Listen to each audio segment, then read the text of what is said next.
नमस्कार साथियों, भारत से जुड़ी इंटरनेशनल खबरों की इस सीरीज में आपका एक बार फिर से स्वागत है। कुछ इम्पोर्टेंट हाईलाइट खबरों की बात करें। भारत ने चली ऐसी चाल कि बांग्लादेश का बदला पूरा नक्शा, पाक की खुशी को 6 घंटे में कर डाला खत्म। बांग्लादेश छोड़ने के बाद शेख हसीना भारत ही पहुंची। क्यों? भारत के इस कदम से चीन और पाकिस्तान में आया भूचाल। दोस्तों, इस समय बांग्लादेश की हालात पूरी तरह से खराब हो चुकी है। वहीं दूसरी तरफ पाकिस्तान खुशी से झूम रहा है, लेकिन यह खुशी ज्यादा समय तक बरकरार नहीं रही, क्योंकि भारत ने ऐसा खेल खेला कि पूरा पाकिस्तान हिल गया। दोस्तों, भारत क्या कुछ कर सकता है, इसका अंदाजा आप इसी बात से लगा सकते हैं। यह फोटो तो आपको याद ही होगी। दरअसल यह फोटो तब की है जब अफगानिस्तान के ऊपर तालिबान ने कब्जा कर लिया था और अफगानिस्तान का तत्कालीन राष्ट्रपति अशरफ गनी देश छोड़कर भाग गया था। खैर, जैसे ही तालिबान ने काबुल पर कब्जा किया, उसके 2-3 दिनों के बाद ही पाकिस्तान की खुफिया एजेंसी ISI का जो प्रमुख था, वह चाय का कप लेकर काबुल में मौजूद था, जो अफगानिस्तान की राजधानी है, और इस फोटो को क्लिक करवा रहा था। इसके बाद इस फोटो को दिखाकर पाकिस्तानियों ने भारत को खूब चिढ़ाया था कि हमने तुम्हारा अफगानिस्तान से सफाया कर दिया। इतना ही नहीं, पाकिस्तानियों ने तो यह भी खुशी मनाना शुरू कर दी थी कि भारत उनके अनुसार अफगानिस्तान के जरिए पाकिस्तान में जो बलूचिस्तान के विद्रोही गुट हैं, जो बलूचिस्तान को पाकिस्तान से अलग देश बनाने की मांग करते हैं और उसके लिए लड़ भी रहे हैं पाकिस्तानी सेना से, उन्हें अब भारत की मदद नहीं मिल पाएगी। उनकी जो आज़ादी की मांग है हमेशा हमेशा के लिए खत्म हो जाएगी। साथ ही पाकिस्तानी सेना के जो लोग थे, खुले में टीवी पर आकर बोल रहे थे कि जो CPEC प्रोजेक्ट है, यानी कि China Pakistan economic corridor project, जिसके तहत पाकिस्तान अधिकृत कश्मीर और अक्साई चिन तक करीब 3 लाख करोड़ रुपए की लागत से आर्थिक गलियारा बनाया जा रहा है, इसके जरिए चीन की अरब सागर तक पहुंच हो जाएगी। अब उसे कोई नहीं रोक सकता। लेकिन आज स्थिति क्या है? 2021 की इस घटना को आज 3 साल हो चुके हैं, और इन 3 सालों में पाकिस्तानियों की जो खुशी हुआ करती थी, जो जोश हुआ करता था, आज गुस्से और झुंझलाहट में बदल चुका है। क्योंकि अफगानिस्तान में तालिबान का राज आने के बाद इनका प्यारा मित्र तालिबान इनकी ही लंका लगा रहा है। इनके देश में आतंकी हमलों में ऐतिहासिक उछाल आया है। CPEC प्रोजेक्ट पर लगातार अटैक हो रहे हैं, और बलूचिस्तान की जो मूवमेंट थी, जो पहले कम हुआ करती थी, अब वह 50-60 गुना बढ़ चुकी है। पाकिस्तानी सेना के लोग रोज दर्जनों की संख्या में मारे जा चुके हैं, और इनके सैन्य बेस पर अटैक ऐसे हो जाते हैं जैसे कुछ हुआ ही ना हुआ हो, क्योंकि यह एक नॉर्मल रूटीन बन चुका है। आए दिन पाकिस्तानी सेना के सैन्य बेस पर अटैक होना, वह भी पाकिस्तान के अंदर। लेकिन आप जानते ही हैं कि यह पाकिस्तान है। इनकी पूंछ 12 साल तो छोड़िए, आप 50 साल भी रख लो नली के अंदर, वह कभी सीधी नहीं होगी, और यह कभी बाज नहीं आएंगे अपनी बेइज्जती करवाने से। कुछ ऐसा ही होता दिख रहा है। ऐसा क्यों? तो दोस्तों, पूरी खबर क्या है जानेंगे इस वीडियो में। लेकिन उससे पहले शेख हसीना को भारत में शरण मिलने से पाकिस्तान की जो खुशी है, वह शोक में बदल गया। उसके लिए इस वीडियो पर 1 लाइक तो बनता है। फटाफट वीडियो को लाइक कर दीजिए। दरअसल आज बांग्लादेश के अंदर आप जानते ही हैं कि तख्ता पलट हो चुका है, और भारत की करीबी माने जाने वाली प्रधानमंत्री शेख हसीना का इस्तीफा हो चुका है, और वह अब देश छोड़कर जा चुकी है। वहां पर सेना का कंट्रोल आ चुका है, और एक इंटरिम गवर्नमेंट फिलहाल बना दी गई है। लेकिन कब इलेक्शन होंगे, कब वहां पर सरकार बनेगी, किसी को कुछ नहीं पता। लेकिन इसको लेकर पाकिस्तान के लोग सबसे ज्यादा खुशियां मना रहे हैं। फिर से भारत को कह रहे हैं कि हमने बांग्लादेश से तुम्हारा सफाया करवा दिया।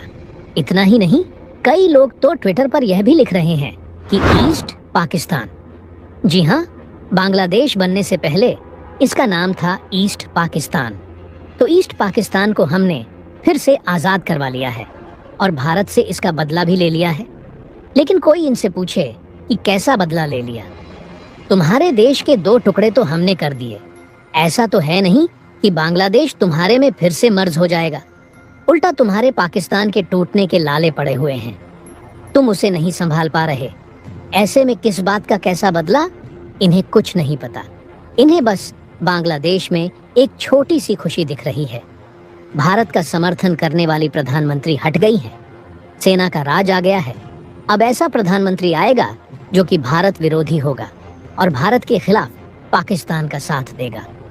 जबकि असलियत यह है कि जिस कारण से शेख हसीना को हटना पड़ा, उसमें कहीं से भी भारत का समर्थन या विरोध नहीं था। यहाँ तक कि जो स्टूडेंट प्रोटेस्ट कर रहे थे पूरे बांग्लादेश में, उन्होंने कभी भी एंटी इंडिया नारे नहीं लगाए, ना ही भारत का विरोध किया, क्योंकि भारत ने किसी प्रकार का हस्तक्षेप नहीं किया बांग्लादेश में। यहाँ तक कि भारत का जो एम्बेसी है ढाका के अंदर, वह सबसे सुरक्षित जगह मानी गई इस प्रोटेस्ट के दौरान, और वहाँ पर कोई भी अटैक नहीं कर पाया। वहीं भारत ने एक अच्छा काम यह कर दिया कि हमने शेख हसीना को बांग्लादेश से सुरक्षित निकाला जरूर, लेकिन उन्हें भारत में शरण नहीं दी। हम उन्हें किसी तीसरे देश में भेजेंगे ताकि बांग्लादेश, खासकर कि वह लोग जो प्रदर्शन कर रहे हैं उनमें भारत की छवि खराब ना हो, वह भारत को बांग्लादेश विरोधी ना माने। रही बात कि क्या बांग्लादेश में एक एंटी इंडिया प्राइम मिनिस्टर बन जाएगा, तो बन जाने दो। मालदीव में भी तो एक एंटी इंडिया राष्ट्रपति बना। उसने 6 महीने तक भारत के खिलाफ खूब काम किया। 6 महीनों के बाद स्थिति यह है कि वह भारत की शरण में गिड़गिड़ा रहा है कि हमें पैसा दे दो, हमें व्यापार दे दो। हमारे देश में आकर रोड शो कर रहा है कि भारत हमारी आर्थिक तौर पर मदद करे। ऐसे में ही बांग्लादेश को भी आप देखना, अगर वहां पर एंटी इंडिया पीएम बन भी जाता है तो अंततः उसे भारत के चरणों में आना ही पड़ेगा, चाहे कुछ भी हो जाए।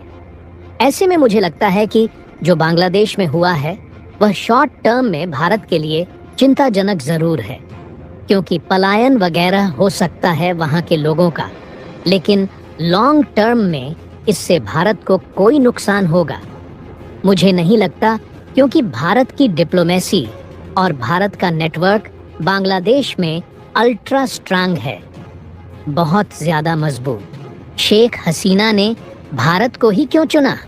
तो दोस्तों, आपको बता दें, पिछले कई सालों से भारत शेख हसीना का सपोर्टर रहा है। बांग्लादेश का बॉर्डर भारत के कई पूर्वोत्तर राज्यों से लगता है। इनमें से कई सारे राज्यों में उग्रवाद एक बहुत बड़ी चिंता का विषय है। ढाका के साथ में फ्रेंडली बिहेवियर इन मुद्दों को सॉल्व करने में काफी हद तक मददगार रहा है। मीडिया रिपोर्ट के मुताबिक अपने कार्यकाल के दौरान शेख हसीना ने बांग्लादेश में भारत विरोधी उग्रवादी संगठनों पर नकेल कसी है। इसकी वजह से दिल्ली में उनकी काफी ढाक रही है। हसीना ने भारत को ट्रांजिट अधिकार भी दिए हैं। इसकी वजह से पूर्वोत्तर राज्यों में सामानों का ट्रांसपोर्टेशन आसान हो गया है। शेख हसीना ने साल 1996 के बाद से भारत के साथ में अच्छे संबंध बनाए रखे हैं। 2022 में भारत की यात्रा के दौरान उन्होंने बांग्लादेश के लोगों को याद दिलाया कि कैसे भारत ने अपनी सरकार, लोगों और सिक्योरिटी फोर्स के साथ मिलकर 1971 के स्वतंत्रता संग्राम के दौरान बांग्लादेश का समर्थन किया था। हालांकि ऑपोजिशन पार्टियों ने उनके भारत के साथ में अच्छे संबंधों की समय समय पर क्रिटिसाइज किया है। उनका कहना था कि भारत को बांग्लादेश के लोगों का समर्थन करना चाहिए, किसी एक पार्टी का समर्थन नहीं करना चाहिए। पिछले 1 दशक से भारत और बांग्लादेश के बीच रणनीतिक संबंध लगातार मजबूत बने हुए हैं। बांग्लादेश भारत की नेबरहुड फर्स्ट पॉलिसी का काफी प्रॉफिट ले चुका है। कनेक्टिविटी के क्षेत्र में भी दोनों देश काफी आगे बढ़ चुके हैं। इसमें त्रिपुरा में फेनी नदी पर मैत्री सेतु पुल का इनॉग्रेशन और चिल्लाहाटी हल्दीबाड़ी रेल संपर्क का शुभारंभ शामिल है। बांग्लादेश भारत का सबसे बड़ा डेवलपमेंट पार्टनर भी रहा है। इसके लिए नई दिल्ली ने लगभग 1/4 कर्ज की कमिटमेंट भी दी है। इतना ही नहीं, बांग्लादेश दक्षिण एशिया में भारत का सबसे बड़ा बिजनेस पार्टनर्स है। साथ ही भारत एशिया में अगर दूसरे नंबर पर किसी देश से सबसे ज्यादा व्यापारिक साझेदारी निभाता है तो वह बांग्लादेश ही है। तो दोस्तों, इसके बारे में आपका क्या कहना है? कमेंट बॉक्स में जरूर बताइएगा। तो दोस्तों, जय हिंद, जय भारत।